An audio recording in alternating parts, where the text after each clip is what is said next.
Hey guys, it's John, and welcome back to Comic Book Club.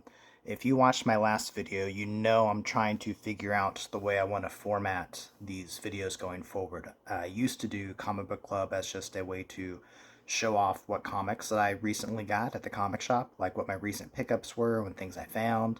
But I decided to move that into the shorts area just because I don't know. I just felt like when I would watch other people's videos, I didn't like just watching someone just go through comic by comic of all this stuff they found. I'd rather hear them discuss certain things or just be kind of pointed or a smaller focus, I guess, is what I'm trying to get at. So I'm trying to do that. The last video I spent talking about the Countdown to Infinite Crisis comic, the one with the death of Ted Kord, and I talked about what that comic, meant to me and kind of my favorite parts about that comic. And I decided to keep that aspect of it, but also kind of add in some other things too. So this is going to be kind of like almost like a comic roundup of where I am and some bigger things that I've come across, things that I'm going through at the moment, and I might focus on a certain comic at some point too. So today I'm going to go ahead and start talking about this Hawkman number 10 from 1965. I found this at the comic shop not last week, I guess it was 2 weeks ago, and it just blew my mind. This is the oldest comic I've ever found, like in a price range that I could buy. And it's in really good condition. It's in such good condition. I mean, to me, it's not like I don't think this would be like a 9.0. It's in such good condition that I decided to actually go and buy Mylar. So I got a Mylar 2 millimeter from BCW to keep this in. And I'll go ahead and open it up so you can kind of see what I'm talking about when I'm talking about the condition. And some of you guys might be thinking 1965, that's not that old. Maybe you're thinking this I should be saving this for like a golden age kind of book, but 1965, my dad was 5 years old. I mean, that's pretty old. My dad's closer to 70 now than he is to 60. That's a pretty old book. So the cover, as you can see, looks pretty great. I mean, we got some stuff on the sides there. I don't really get into all that, but I mean, um, it looks really well taken care of. And it wasn't in any kind of bag or anything when I found it. It was just in a box. We do have some like yellowing, brownish stuff on the sides here, but it's not that bad. And the color is still so strong. And I think that's what stood out to me so much is how strong the colors are. Because I collect so many comics from like the 1980s where the colors are so faded. And not so much on the outside, but on the inside. And when you open this up and see the inside, these colors are still so strong. It's almost as good as the day that you probably found it in the shop. Now there is browning on the sides here, or yellowing, wherever you want to refer to that, but it's not bad. It's still pretty white. I mean, look at the word bubbles and everything, but just the lack of bleed through on the colors. I don't know if this book was just really well taken care of, or maybe not even read, or if we just did different processes in the 80s by that point. Maybe we got cheaper. I don't know. I know Marvel books started out pretty cheap when they started back up in the not start back up. They're always coming back like when during their big Silver Age kind of kick off to be the Marvel time, not the Timely or the other stuff. I know they had cheaper materials they were using, and so those don't hold up well. But like this is a DC book. I mean, this is great.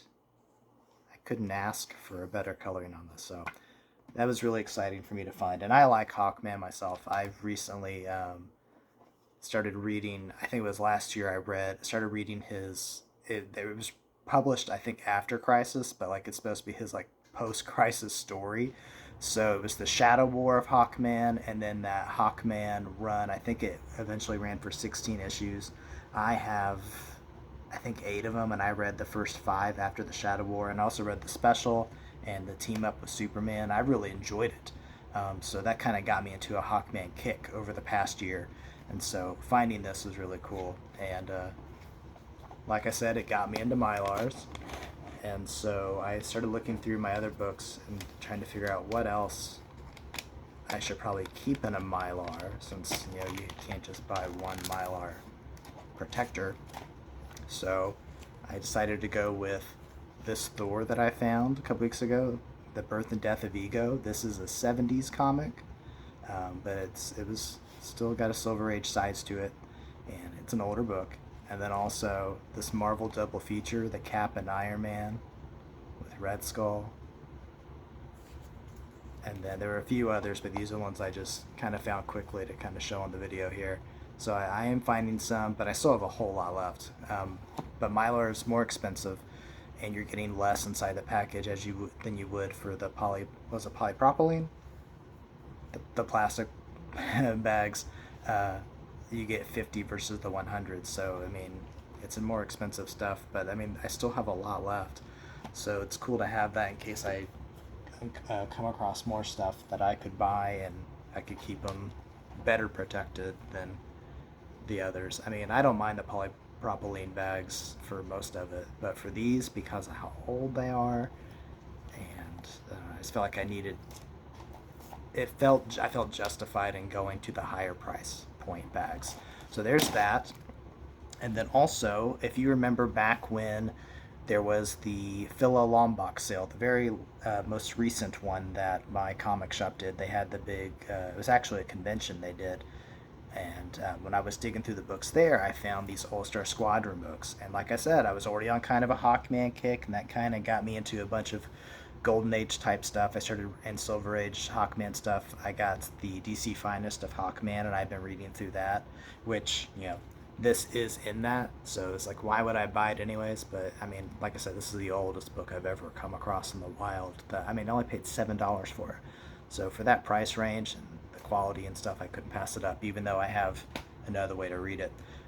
But anyways, I found these All-Star Squadron books, and I found number 10 and number 12, and I was excited to get into it, but before I ever did, I came across ads for Imperial Comics. I don't know if you guys have come across them yet at all, but they're an online shop, kind of like My Comic Shop, mycomicshop.com, which used to be Lone Star Comics. Imperial Comics, it's also in Texas, but they were running like huge sales, like 50% off everything. So I picked up a whole bunch of All-Star Squadron, and then also got some Justice League books, and those will be arriving hopefully Saturday.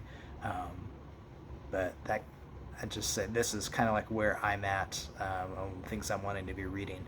And so I was looking into All-Star Squadron and what exactly it was, and this is Roy Thomas continuing on the All-Star comics. Roy Thomas from the Avengers, but he also had some Justice League stuff, and he just loved that era of heroes. And I'm a kind of an old-timey guy myself. My favorite movie is Casablanca. I love Humphrey Bogart. And in fact, I just started watching Spider-Noir today, and it's pretty good. Nicolas Cage is doing a very interesting take of a mix of himself with Humphrey Bogart. So if you watch it, you're going to notice there's some points like, yeah, that's Nicolas Cage. And there's other parts like, man, that's a very Humphrey Bogart, especially in his speaking pattern. But also, Nick's not in like the best athletic shape, but like his face does bear a striking resemblance to how Bogey looked when he was making those movies, which I don't know if he was doing that on purpose or if age has just brought him to that point naturally. It's just pretty interesting. So I just kind of like, I'm a fan of old-timey stuff. So I'm excited to get into these and reading those, and to kind of help get myself there while I was waiting. I am a teacher, and the year just ended, but one of my students gave me a gift card as a thank you, and so I used it to buy All-Star Comics Justice Society. So this is Justice Society 1 through... or not Justice Society, All-Star Comics 3 through 12. And these books are big books. Like, the first book was, I don't know, 40, 60 pages. We start here on page 5 and we go all the way to page 66. So it's a big book, and I really enjoyed it. All-Star number 3. I'd never read it before. It's kind of like all the guys getting together as their social club and kind of discussing their most interesting adventures that they hadn't shared with anyone before. And Johnny Thunder is kind of like the snapper car kind of kid that they're telling their stories to. He's kind of like our plot device of how the stories are being told. But by the end of it, they get a telegram from the FBI saying that they're needed for something very important, so they all take off to Washington. And so I started reading All-Star number 4 yesterday, and they've been kind of called in by the director of the FBI to help take out some Nazis. So I read Flash's tale already. It was pretty good. So I'm enjoying this, and it's kind of holding me over until the All-Star Squadron comes in. In fact, I might finish that before I start reading those. But those will arrive over the weekend, and you'll see them in the short when I go through my recent pickups. So that's what I'm reading right now. And then the last thing I want to talk about is this specific comic. So, like I said last time, I focused on Crisis or Countdown to Infinite Crisis, that book, and how that was important to me. This is another book that's important to me. You might have heard me talk about it before, very early on. This is Flash 77 from Volume 2. It's Wally West era, written by Mark Waid, and this is the Return of Barry Allen storyline. And this is one of the very first comic books that I ever had as a kid. Not this specific one. My edition actually I have up hanging on the wall. I like to keep wall books of comics that mean a lot to me, or have nostalgic value, or things that just remind me how much I love comics. So whenever I'm not feeling it, or I kind of like, I don't know, focus on other things, I can look back up there and just kind of gets me back into the rush of why I love comic books. And so this is another copy that I came across. It was $1, and so I picked it up just because I love this book and I'll find somebody to give it to. Um, but this story, what it did most for me was introduce me to Max Mercury, this guy right here. He was kind of, when I went through and read the actual story, the full story, about 2 years ago. And so he was kind of introduced just a few issues earlier where they find him as they're kind of gathering a bunch of flashes. But in this story, what's happening is Barry Allen has returned, and he seems a little off all the way through, but then all of a sudden he's gone totally off. He leaves Wally for dead, or captured against a villain. We see that happening here. And there's one point where Wally's getting attacked and he almost dies, and uh, Barry doesn't come to his rescue because he's more upset about them calling him the Flash instead of he being the Flash. And he starts beating the snot out of that guy. So what happens is we learn that this is really Reverse Flash. He had come back in time, and when he got here, he forgot who he was. He came across Barry Allen stuff, and maybe it's the museum, and he's like, "Oh yeah, I'm really fast. I'm Barry Allen. Barry Allen. That's who I am. I'm back here." And he kind of dupes himself into thinking that's who he was. But as time goes on, his real personality shines through, and by the end of this, especially by the end of this comic, Wally figures out who he is, and they go after Reverse Flash. But this kind of starts off with Barry going on a not a crime spree, more like a destruction spree, just going out doing whatever he wants. I guess you can say he's kind of being like a Homelander inside Coast City. And while he's watching this on TV, but he's not doing anything because he's just so just dumbstruck, brokenhearted, um, just I don't know. He's very broken because Wally was his hero, or Barry was his hero, and for him to come back and be like this and not even care about him at all, it's hurt him, and so he's very broken. He's not putting on the suit. He's not going out and helping. He's just like, whatever. Why am I even trying to be the Flash if this is who the Flash is? So meanwhile, Flash attacks in a construction site, and Johnny Quick, Jay Garrick, and Max Mercury show up to stop them. They basically said, we've seen what's going on here, Barry. We've given you some leeway. I mean, we thought you were dead forever, and we understand being a little crazy, but enough's enough. You gotta stop. And Barry says, "All right, bring it on, old guys." And so he thinks he's gonna clown him, but then he realizes that he might be in a little over his head against these three speedsters. And I love this issue of Jay and Max just walloping him. They send him flying into a wall, but Barry's got some tricks up his sleeve as he sends gravel going hundreds of miles per hour into the gut of Johnny.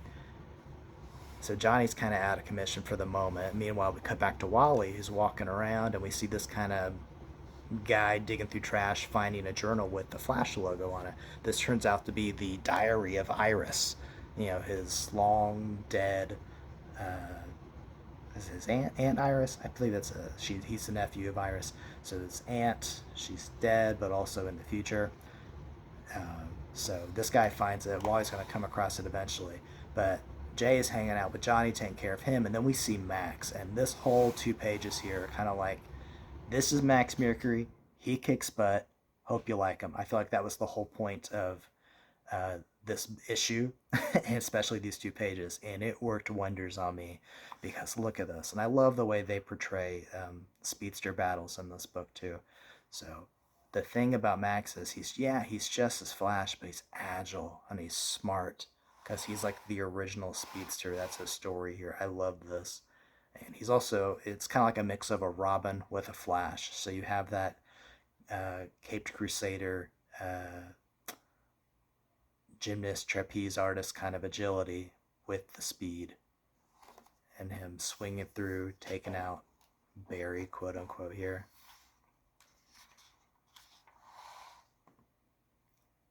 Knocks him down, but then Barry starts leaning more into his reverse Flash personality, saying, all right, I can't beat you, but you're a hero, so catch these guys. So Max makes the save.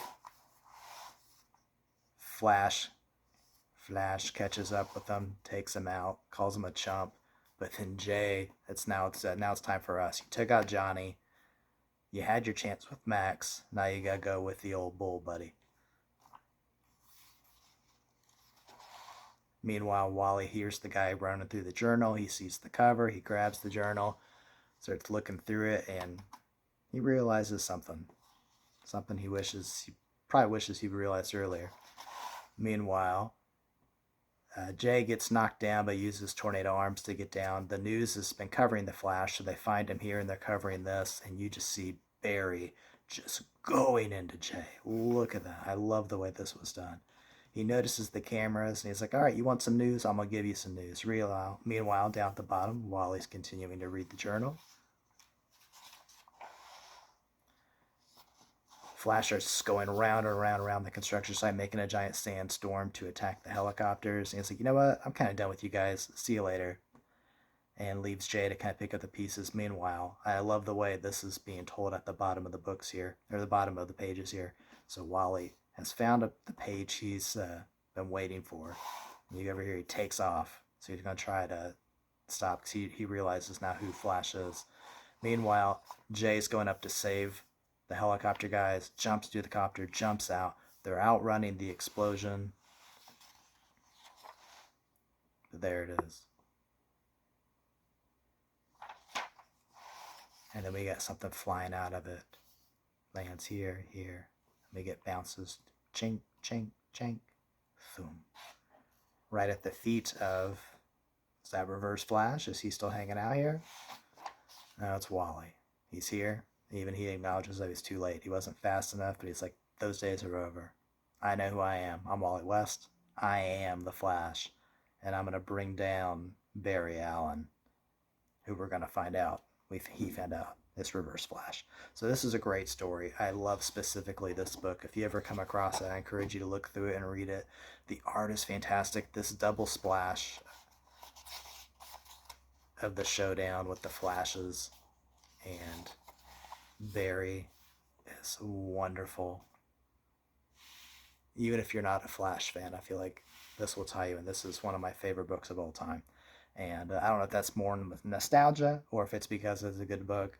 I always kind of question that. It's like, well, how much do I love this just because I had it? I don't know. But I do love it. Maybe you will too. Maybe you won't. Maybe you don't like Flash at all. That's fine. It's whatever. But I love this book. All right. So until next time, go to your comic shop, check out some good stuff, and I'll see you later.